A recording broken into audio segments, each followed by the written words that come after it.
Hello and welcome to another episode of, I guess we're calling this Small Business Daily for right now anyways, until we change our mind. We can do that. So what? It's not a legit series.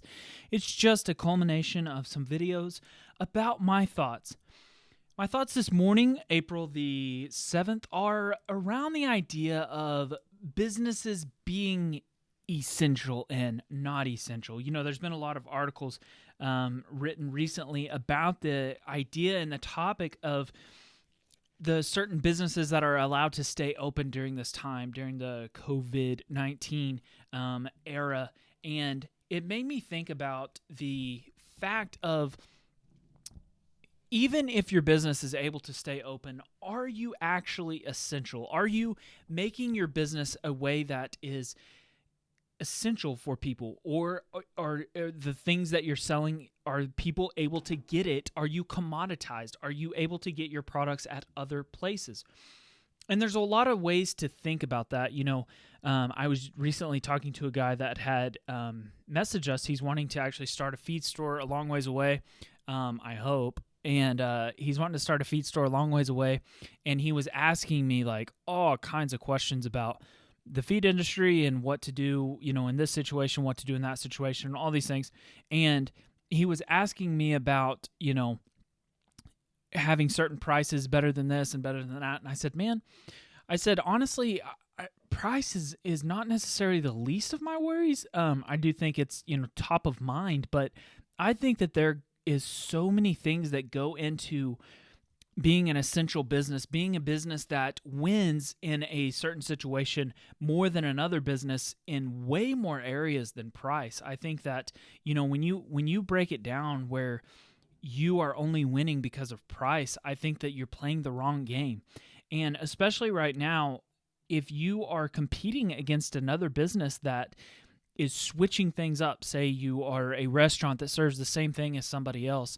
And I know, especially in a restaurant atmosphere, there's a lot to be said about your food being different than other restaurants, no matter what. But if say you're selling something like we sell, feed, you can get it from Tractor Supply, you can get it from Atwoods, you can get it from a bunch of different places.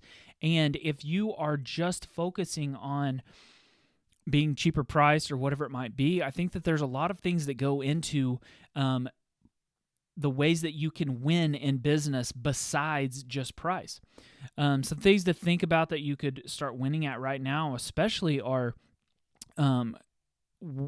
convenience. I think that convenience is one thing that we see every day. People take convenience over anything.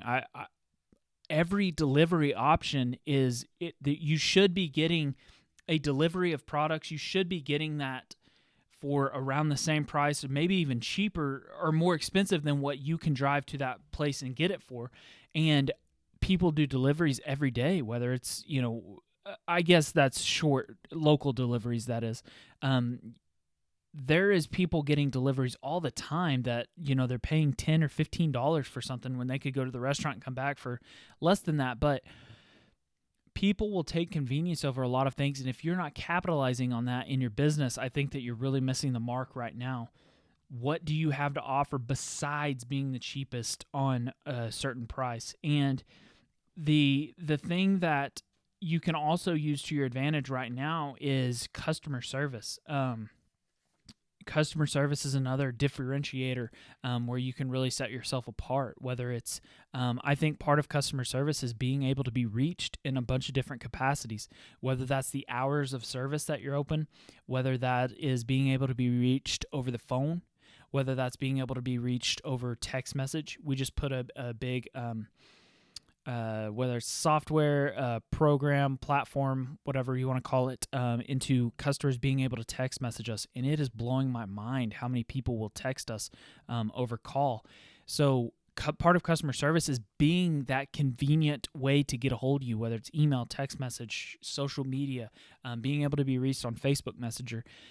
When you are allowing all those little avenues to be reached on, whether it's, you know, they're on Facebook, whether they're on Instagram, whether they're messaging you on text message, whether they're calling you, whatever it might be, the more chances you give someone to get a hold of you, the more chances you have at making a sale, because a lot of people will forget about it and go on after that. So being able to be reached is part of customer service as well. I think that finally, lastly, that a thing that's important right now is innovating. Being essential is easily commoditized by price. You can be easily commoditized by price. There's always going to be some sucker selling something cheaper than you. I think that you can always, having good customer service and stuff like that is always going to be outdone in some capacity, whether they have longer store hours. But finally, innovation. If you are constantly changing all of those things, if you're constantly changing the way you deliver, if you're constantly changing the way you have customer service, if you're constantly changing the way that you market and advertise, that is something that people are not doing right now. And I did this at first. The one thing that we did initially is we completely stopped all of our advertising when this hit, and we stopped it completely to begin with. But one thing that we missed the mark on was I didn't think we should advertise at all for an extended period of time. And that might have been right when this first started taking place for a week or two. But I finally changed my mind after a couple of weeks and said, listen, we have to advertise because no one else is advertising. And if we keep the current situation in mind with people don't want to go out in public right now, they don't want to be walking around a store shopping. So what can we advertise? Oh, we can advertise a delivery. People don't want to be worried about buying certain things right now. So what can we do? We can tell people of ways to save money on a different type of animal feed or whatever it might be. We can tell people about our program that helps them save money. We can tell people about the store pickup option that we have on our website. We can advertise in a different way. We can innovate in that sense, the way that we're advertising, by keeping the current situation in mind. And I think that the people that continue to stay in business after this situation are going to be so much better at marketing than they were before. Me and a friend were talking about that recently, that there is so much that we can learn from a situation like this, because it makes you think about every single word in your post. It makes you think about every single word that you say on the phone to a customer. When you know that customer isn't going to have an income for 2 months, you tread so much lighter when you're talking to a person like that. So I think that there's a lot to be learned about innovating right now, and that there is a lot that I have learned already on innovating in this current environment, because it is so much more sensitive to advertise to someone right now, because if you don't advertise correctly, somebody likely will bite your head off right now. Thank you so much for watching. I hope that you are doing well in your business and staying alive. Thank you for watching.